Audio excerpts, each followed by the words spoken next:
Okay, guys. So I want to give you a little bit of an orientation for this new education and action program that we're going to be starting at Smart Start. There will be more orientation sessions. And if you have questions while I'm talking, I do not mind if you put them in the chat box.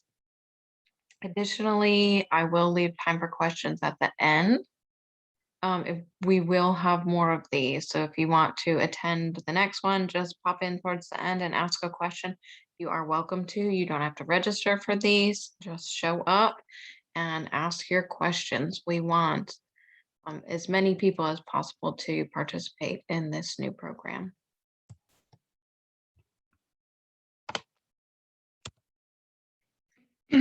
So those of you that are directors, you guys completed a childcare facility feedback survey. I had 25 people respond. Thank you very much for your responses. This was very helpful in guiding which direction we needed to go with this, the current climate of childcare right now, and who we're serving now, because I think our demographic of teachers has changed a little bit. We have teachers in the field that, have their bachelor's degree and have been doing this for years, but we are seeing new people entering the field and a need to encourage new people to enter the field, which is some of the information that helped guide our decisions when choosing the courses for education and action. I wanted to share with you guys some of the feedback from the survey, mostly because I don't want you guys to feel alone. Everyone is struggling right now from the pandemic. It is not just you. This slide right here shows some of the quotes from directors that completed the survey. Everyone is overwhelmed. On the next slide, two slides, sorry, it shows that 77% of facilities reported that staffing was an issue. 37% said the pandemic has made it extremely difficult to provide high quality care in comparison to before the pandemic, and 41% reported that it made it slightly difficult to provide high quality care in comparison to before the pandemic. So, your efforts are not going unnoticed. The 45%, almost 46% that responded yes to this question right here, it really breaks my heart. The question, have you had to turn away a family needing childcare due to a staff shortage? That is almost 50% of the facilities that responded to this survey that reported, yes, they've had to turn away a child that needed care because they did not have enough staff. We want to try to help in any way that we can with that. I had talked to a lot of you about how, you wish you could do bonuses, but you feel like it's unfair for your people that have toughed it out the whole time. So we had some discussions behind the scenes at Smart Start. We already wanted to do this education and action program, and we tried to direct our options within this program around the current needs for facilities. So there are three options available with the education and action program. The first option is if an employee at your facility completes a professional development plan with a technical assistant from Smart Start Rowan, it's going to be me, you are going to get a $25 gas card. We are using the same professional development plan from the DCBEE website. So this is something that you have to do anyways. We really would love the opportunity to sit down with your staff or yourself and go over a lot of the options that are available to you. Um, as an early childhood employee, we want to make sure that teachers are aware about the teach grants that are available to further their education. And we want to make sure everybody at least has an application in that qualifies to the wages program. This is money that is there for you guys, and we want to make sure that you guys are utilizing it. Our goal is not only to get people into the field, of course, that's a priority right now and a huge need, but also to retain people in the field and also to make sure that we have highly qualified teachers in the field that really understand child development. And, this is a passion for them. And I truly believe that the way to do that is having teachers in early childhood further their education. So our second option is after completing a professional development plan. Oh, I didn't even mention this. So go back to one. So when you complete the professional development plan with me, you get a $25 gas card on the spot just for completing the plan. I sit down with you, I talk to you right there on the spot. I'm going to hand you a $25 gas card. You will have to fill out, an application to make an appointment with us, but this is kind of the easiest of the three options. So we want to make sure a lot of people participate. So going on to number 2, our second option. So after completing a professional development plan and completing one EDU course at the college level with a B or higher, you would be eligible for a $100 bonus.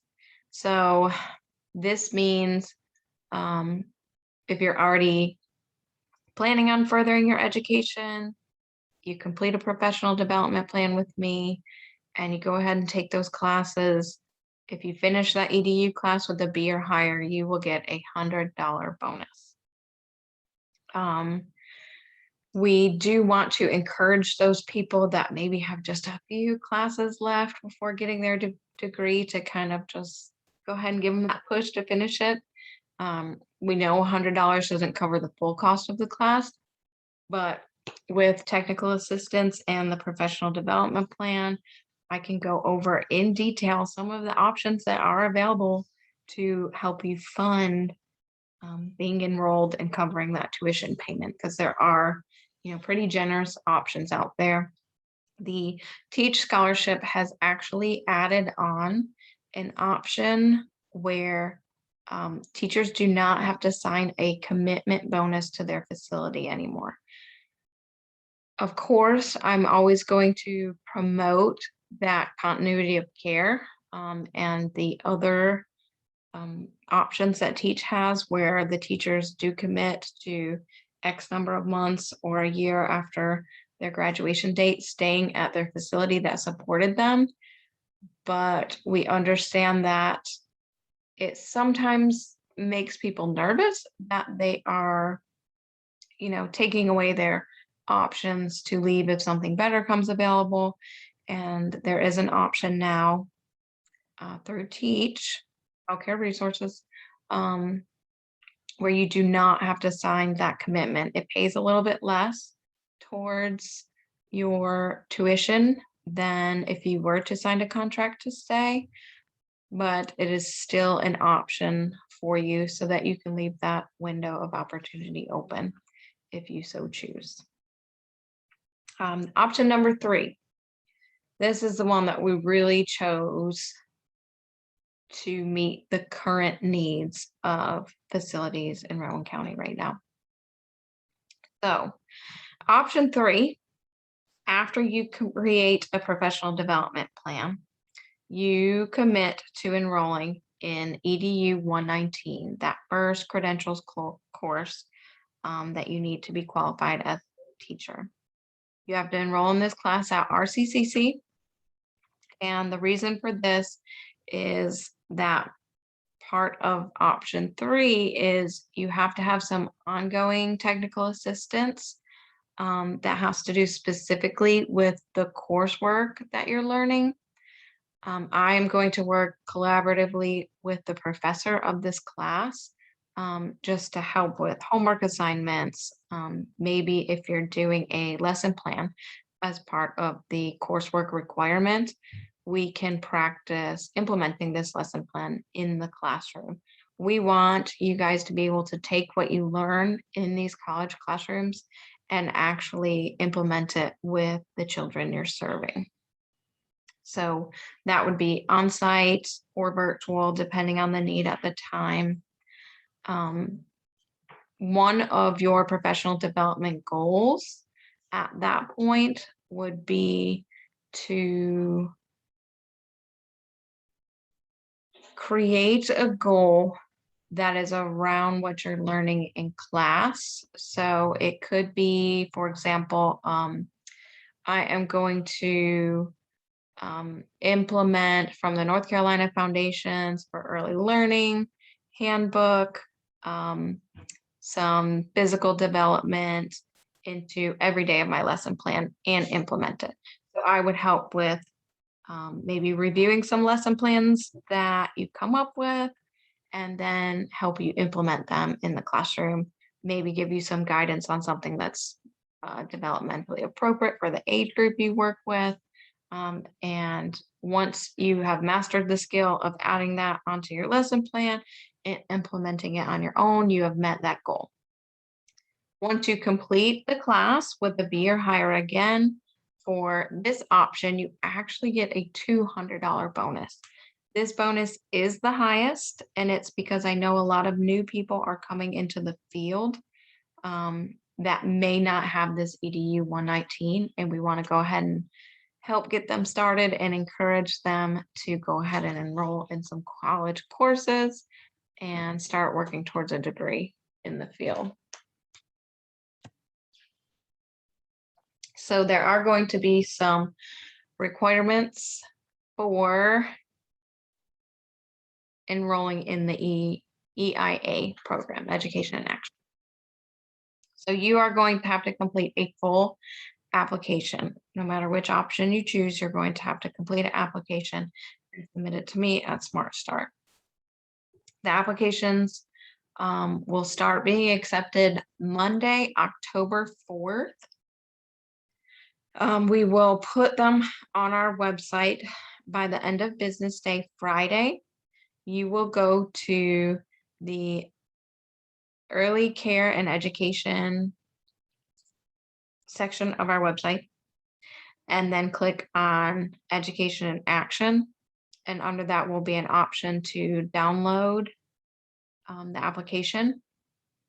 And then these would be submitted to me via email, or you could drop them off at our facility on Jake Alexander Boulevard. Especially if you have questions, you could drop it off and we could go over some of the things in the application. So another thing that's going to be required for participation is the employing director must sign a facility participation agreement. The director must be in agreement with me entering the facility regularly to work with the participant on, course related work. I would need permission to enter the facility to do the professional development plans. All of this is outlined in the participation agreement. You may only receive one bonus for the coursework option per fiscal year. And this is for the EDU 119. If funding allows it, when you choose the coursework option, that is the $100 bonus, the not EDU 119. If we don't have too many people that have applied, I will go over the numbers that can apply with you in a few slides. We will allow people to receive that $100 bonus twice for completing 2 EDU classes that are not EDU 119. So you also must be employed at a Roane County licensed childcare facility at least 20 hours a week. I already had a phone call today. It was somebody asking me if they still qualified, even though they were a GS GS 110 facility. And yes, your employees and yourself, you do still qualify to participate in education in action. We just need a copy of your license, just like we will expect from everybody else. We do expect you to collaborate and communicate with me, your technical assistant, regularly. Like if I send you an email to say, hey, semester ended a week ago, I need that transcript, or some kind of evidence of the grade you received, or um, we need to schedule your biweekly visit for technical assistance if you're doing your EDU 119 option. We will need, some communication from you. We don't want to be ghosted. I'm going to go into talking about the number of spaces that are available. So we do have a budget for this program for this fiscal year, and the number of spaces are limited for each program. So for the professional development plan, and that is the $25 gas card, we have budgeted for 100 participants. It is kind of on a first come, first served basis, but priority is going to be given if we, exceed that 100 number.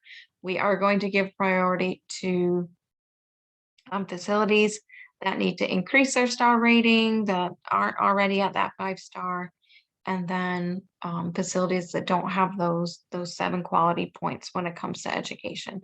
Hopefully, this year we won't be doing that, but I think as this program grows, it might be something we're having to look at doing.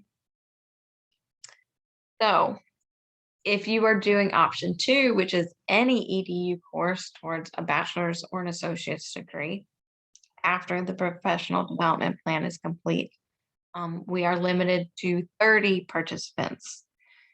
This one might go quickly because I know there are some people that are already enrolled in school. This is just kind of to give them a boost to keep on going and keep on trucking along and finish that degree. So that one is limited to 30 participants.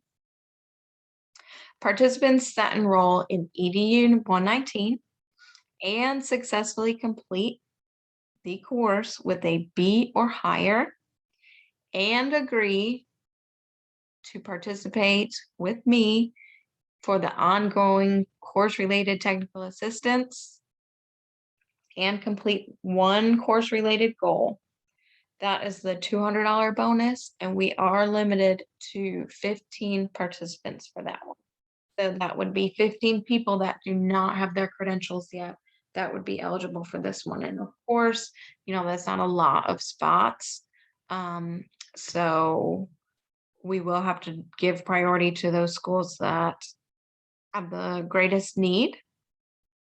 So please make sure that, you get us your applications right away, because we are going to give those facilities priority and begin working with them as soon as possible.